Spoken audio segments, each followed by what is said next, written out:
Hi guys, my name is Vanessa Smedley and I'm a painter. Today we're going to paint this nice little iris right here from my very own backyard. We're actually going to go outdoors and paint. I'm not going to use a photo today, we're just going to go out there and use my nice plein air setup. So, let's do this! Alright, so here's what we're up to today. This is my very own backyard. Needs to be mowed, but don't look at that. I mean, you know, we're all natural here. And then look at that. We have a nice little setup to paint.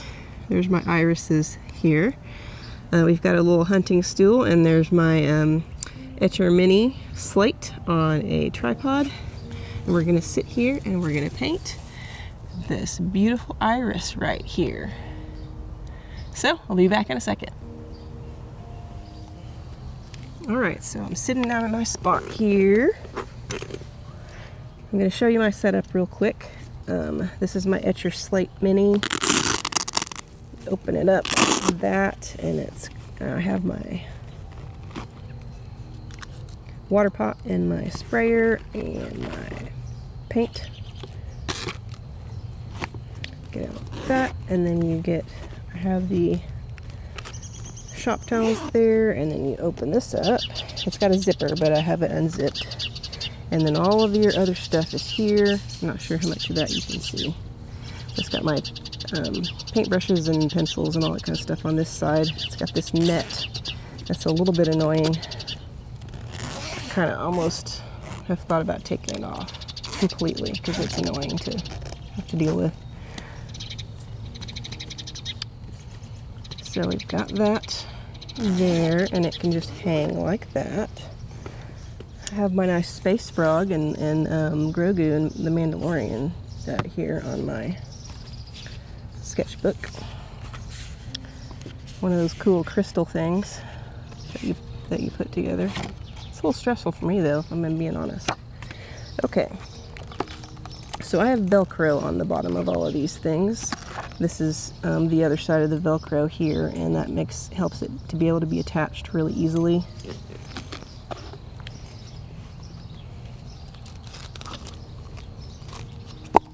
So I'm going to put that there.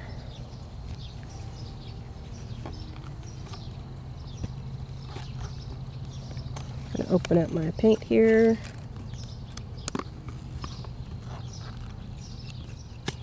And that thing always does that.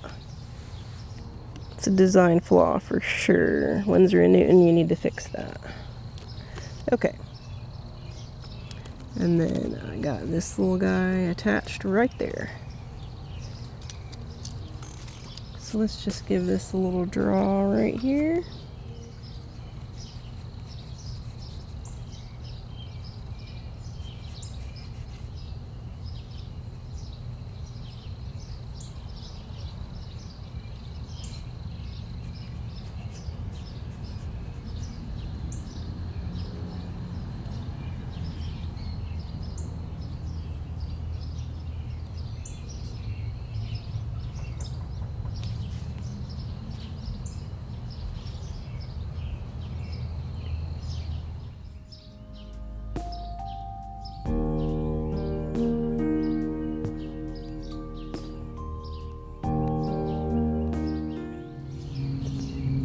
I do kind of think that I could use a lot more space on this. I really probably should have gotten the regular Etcher Slate.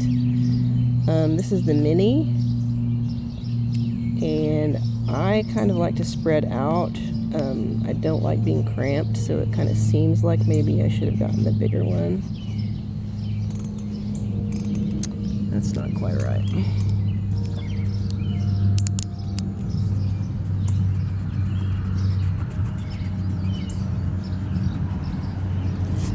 That's why we bring erasers, folks.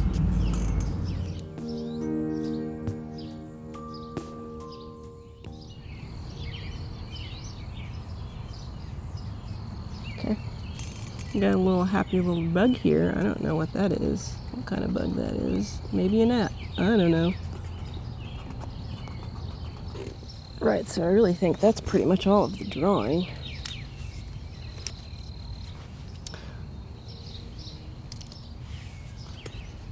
close enough anyway, I think. So I'm going to pull out my travel brush here. So we're sure we got to pour some water in there, don't we? Can't have watercolor without water. I mean, I guess you could, but that might be very difficult. Probably ultramarine blue.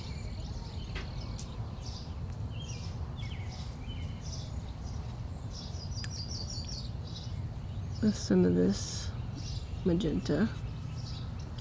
Get a nice little purple color there. Probably needs to be a little more blue.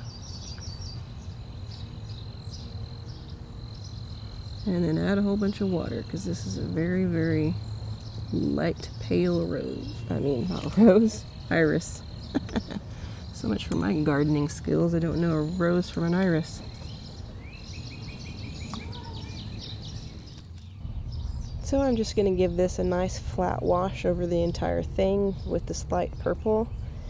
And then I'm going to let that dry, and then we'll come back and do some more detail.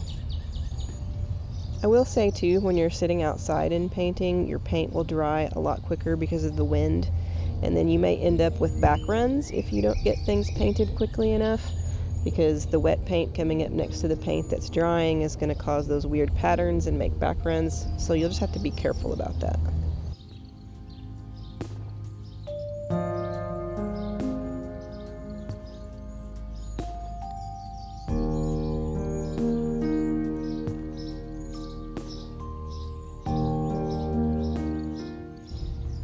Now I've just got some sap green mixed with some Payne's gray here, and I'm adding that into the stem area. Now I'm going to take some burnt umber, because there's a little bit of a warmer tone to it as well, and mixed up a thicker consistency of my sap green, and I'm adding that to as a shadow side as well to this.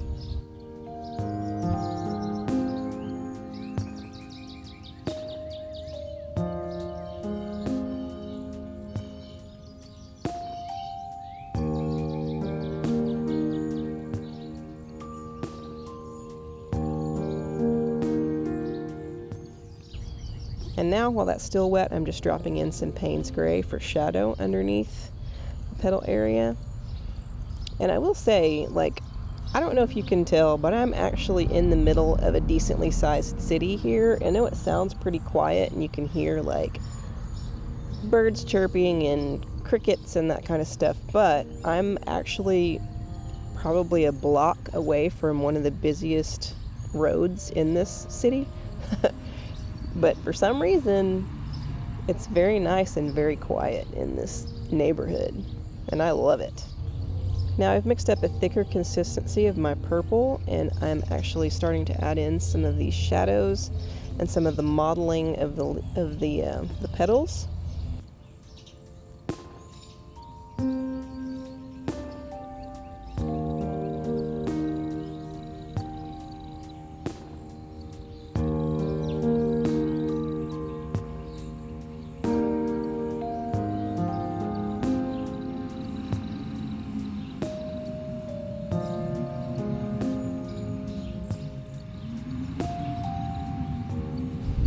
This bit in the middle here is going to end up being darker than any of it, because, I mean, that's where the petals close over each other and there's kind of like a dome in the middle.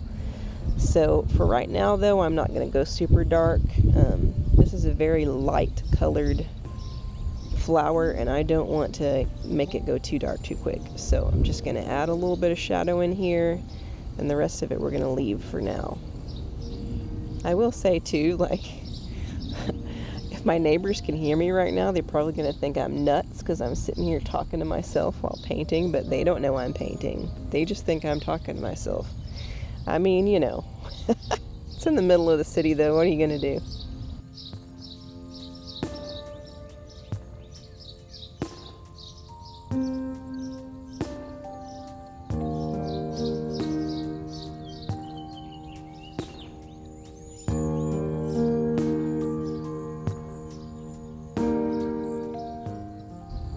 I'm seeing a little bit of a pink tone in the middle of this area here in the dome part, so I'm just going to add a little bit of that magenta color I actually don't know what the name of this color is. It's part of this set, and I'll have to look it up and see what it is. I've been calling it magenta. It may be rose madder or something like that.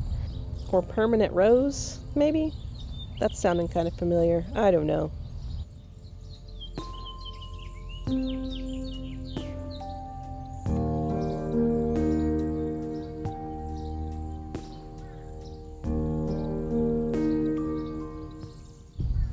And for now, I'm just continuing to add some of these mid-tones. We'll add in the shadow later.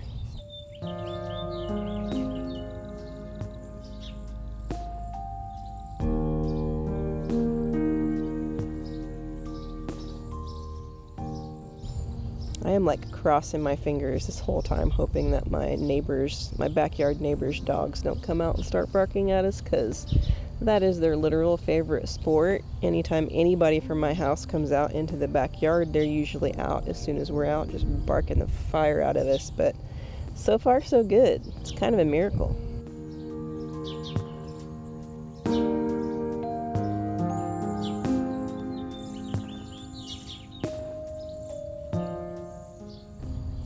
Now I've mixed up a thicker consistency of my green, and I'm just coming back in and adding some more detail and some more modeling here, and some shadow.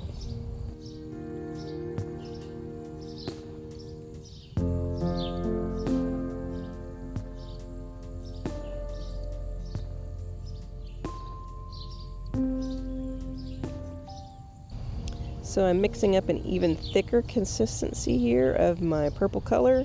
We've got ultramarine blue, we've got the permanent rose, or whatever color it actually is, and we've mixed it together. And now I'm just adding it in the darkest areas of the shadows on this thing.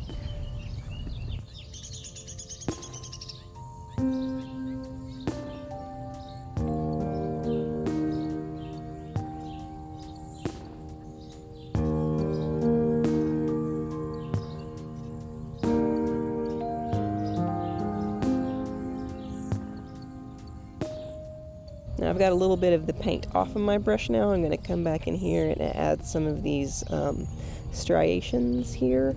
I feel like this is kind of a feature of this particular rose. I mean, there I go, saying rose again. This particular iris, it has a lot of, like, it's very, very light colored flower to start with, but then it has all these very kind of like dark little lines in the petals, and it's very striking for some reason. And that's also going to help to show a little bit of the topography, if you will, or the shape of each petal here.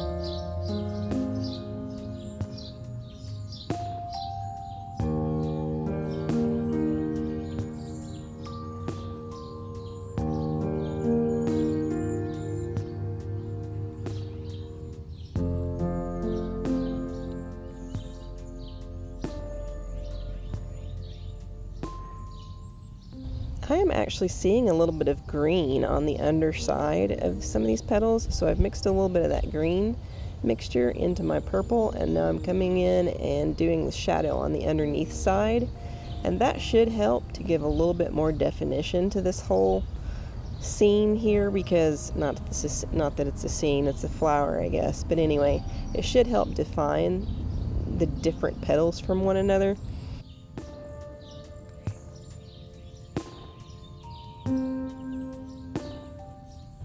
We'll use a little bit more of that green and purple mix here on the underside of these petals.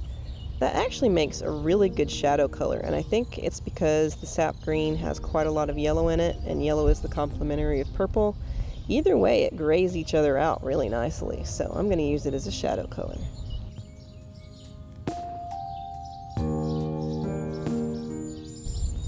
I will say, normally, this is a very vertical subject, and I probably would have normally gone this way with it, but you know, because of my filming setup, I had to turn it this way, so that's why it doesn't quite fill the page like it should. So I've mixed up an even darker version of this purple. I've added a little bit of Payne's Gray to it, and now we're just adding in the deepest parts of the shadows here and there.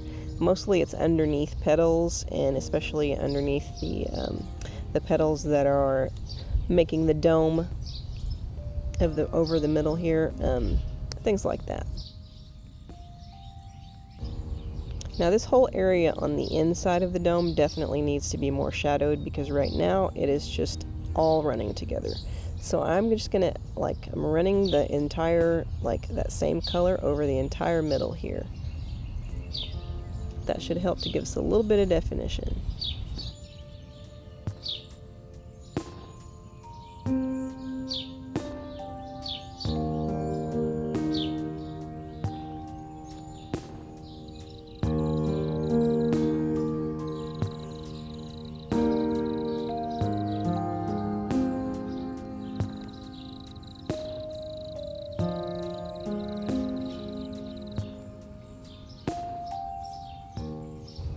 I think some of these areas got a little bit too dark, so I'm going to attempt to lift them with a damp brush.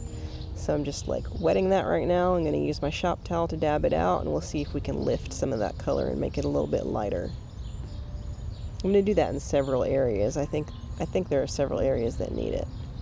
Like down here, probably up above as well, eventually.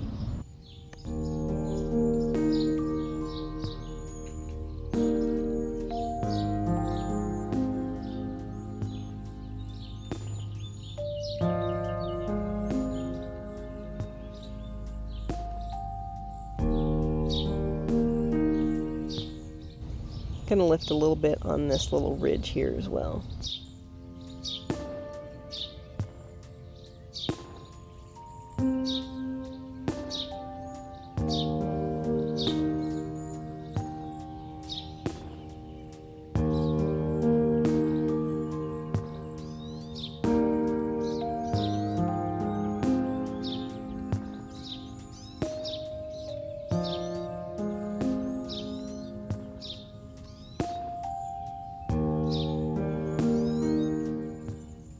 I'm going to take a little bit of artistic license here, and I'm just going to add a little bit more of this shadow color in here just for some differentiation. I feel like it needs it, even though it's not this dark from the actual live flower. I mean, it's okay. Sometimes you got to do what you got to do in order to get the definition that you need, I think, anyways.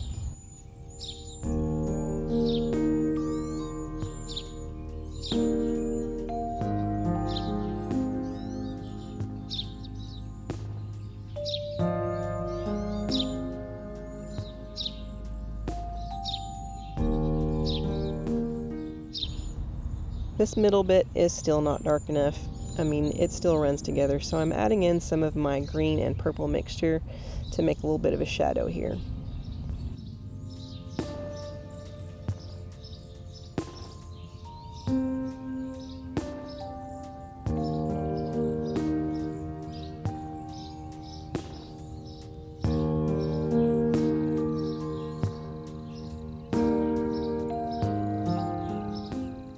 Okay, now I'm going to take some cadmium yellow and lemon yellow. I'm going to mix those two together, and then I'm going to put that on this little bearded area of the thing. It kind of looks like a little fuzzy caterpillar. So I'm just adding that little bit of yellow in there. Kind of makes this thing come alive a little bit.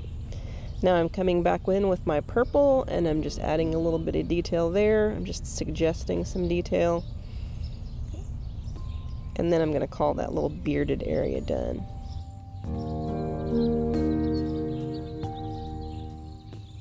And now I'm just adding some plain Payne's Gray into the darkest areas here. That's just adding definition. You really don't even probably need it, but that's just me and loving dark shadows. So.